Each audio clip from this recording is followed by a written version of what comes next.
I bring up this quote because Baha'u'llah speaks of a seeker, one who is hunting his beloved,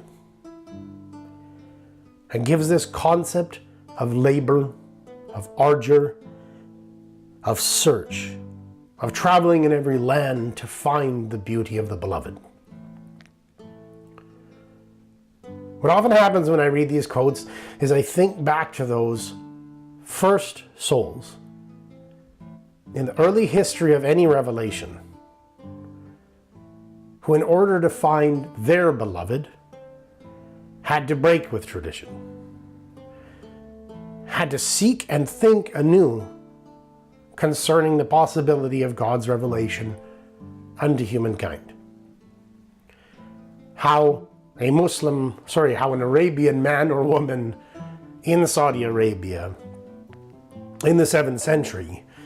would have to turn from their own heritage, whether the Baha'i faith is true or not. This is what happened. They would have to turn from their own heritage, their own background,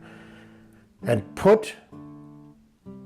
the object of their quest, their beloved, above the traditions and historical interpretations and understandings of their community. Any Christian from a Muslim perspective would have had to have done this. And likewise, any Roman centurion, any Pharisee, any Sadducee,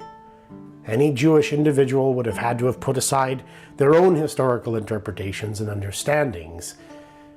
and seek anew and put the object of their quest, the union with their beloved, above their own community's understandings. Even if we were to go back further and further and we were to look at some individual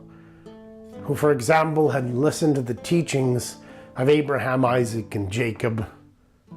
or of Joseph within the Old Testament, who suddenly met with the revelation and teachings of Moses, assuredly would have seen them as different from what they had known. Yet they themselves, just like the Jew to the Christian, to the Christian to the Muslim, and potentially the Muslim to the Baha'i,